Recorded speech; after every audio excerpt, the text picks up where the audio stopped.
ఏదైతే ఈరోజు జగనన్న ఆదేశాల మేరకు ఈరోజు రీజనల్ కోఆర్డినేటర్గా మిథునని ఈ జిల్లాకు వేయటం సంతోషం. అందులో భాగంగా మొట్టమొదటిసారిగా ఈరోజు అందరం కూడా కలిసి ఈరోజు మీటింగ్ పెట్టుకోవడం జరిగింది. తప్పకుండా ఏదైతే 2014-19లో ఏ విధంగా పోరాటం చేసి 2019లో జిల్లాలో 10కి 10 సీట్లు వచ్చేదానికి ఎంపీలు కూడా అదేవిధంగా మళ్ళీ కూడా అందరం కలిసికట్టుగా వైఎస్ఆర్ కాంగ్రెస్ పార్టీని బలోపేతం చేసుకుంటూ మళ్ళీ అధికారంలోకి వచ్చే దిశగా కూడా తప్పకుండా కూడా ముందుకు వెళ్తాం. అలాగే సోషల్ మీడియాకి సంబంధించి ఏ విధంగా ఈరోజు అరెస్టులు ఒకరో ఇద్దరో నిజంగా పొరపాట్లు జరుగుంటే దాన్ని బూచిగా చూపించి ఈరోజు ఎవరు పోస్టింగ్ పెట్టినా కూడా ఈరోజు దాన్ని అరెస్ట్ చేసి ఒక దగ్గర కాకుండా రాష్ట్రం అంతా తిప్పి సునకానందం పొందుతూ వైఎస్ఆర్ కాంగ్రెస్ పార్టీ కార్యకర్తల ఆత్మస్థైర్యం దెబ్బతింటుంది. వైఎస్ఆర్ కాంగ్రెస్ పార్టీ పోస్టులు పెట్టరు. ఏ విధంగా పార్టీని అణిచివేసేస్తే 4 కేసులు పెడితే భయపడే పార్టీ ఇది కాదు.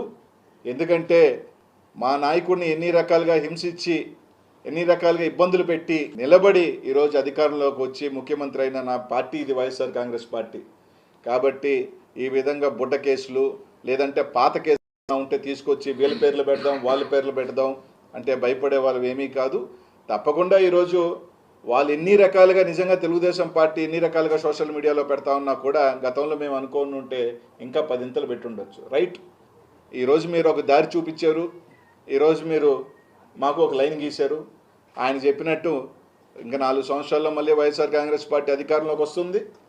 తప్పకుండా మూల్యం ఇంతగా 10 ఇంతలు కూడా వాళ్ళు కూడా చెల్లిస్తారు. అందరికీ అండగా ఉంటాం. ప్రతి ఒక్క కార్యకర్తకి ఏ ఇబ్బంది జరిగినా కూడా అన్ని రకాలుగా కూడా వాళ్ళకి మద్దతుగా నిలుస్తాం. ఈ జిల్లాలో అందరం కూడా ఇన్ఛార్జీలు కావచ్చు, అందరం కూడా ఒక్క దాటి మీద ఒక సమస్య వస్తే అందరం కలిసికట్టుగా పోరాటం చేస్తామని చెప్పి తెలియజేసుకున్నాం. ఈ తాటాకి చెప్పులకి బుడ్డ బెదిరింపులకి మీరేదో కేసులు పెడితేనో లేకపోతే 10 జైలు తిప్పితేనో భయపడిపోయే రకాలు కావు. కానీ దీంట్లో ఒక చిన్నది అంటే మీకు నిజంగా చిత్తశుద్ధి ధైర్యం ఉంటే 175 మంది ఎమ్మెల్యేలుగా పోటీ చేశాం, 25 మంది ఎంపీలుగా పోటీ చేశాం. మా మీద ఏ కేసులన్నా పెట్టుకోండి. చదువుకునే పిల్లలు మామూలుగా పార్టీకి మద్దతుగా కూడా ఒక పోస్ట్ పెట్టినా కూడా వాళ్ళని అరెస్ట్ చేసి వాళ్ళ జీవితాలతో ఆడుకుంటున్నారు. మీరు ఈరోజు మీకు ధైర్యం ఉంటే ఎమ్మెల్యేలుగా ఉన్న వాళ్ళని మంత్రులుగా ఉన్న వాళ్ళు మా మీద 100 కేసులు పెట్టుకోండి, మేము పోరాడతాం కొట్లాడతాం. అంతేగాని చిన్న వాళ్ళు చదువుకున్న వాళ్ళు ఏదో పార్టీకి మద్దతుగా పథకాల మీద వీధి పథకాల మీద కూడా పెడుతుంటే కూడా కేసులు పెట్టి నిజంగా సునకానందం పొందుతూ ఉన్నారు. తప్పకుండా అంత కూడా ఆ పార్టీ నాయకులు ఏదైతే ఈరోజు ఉన్నారో తప్పకుండా రానున్న రోజుల్లో తప్పకుండా అనుభవిస్తారని తెలియజేస్తాం.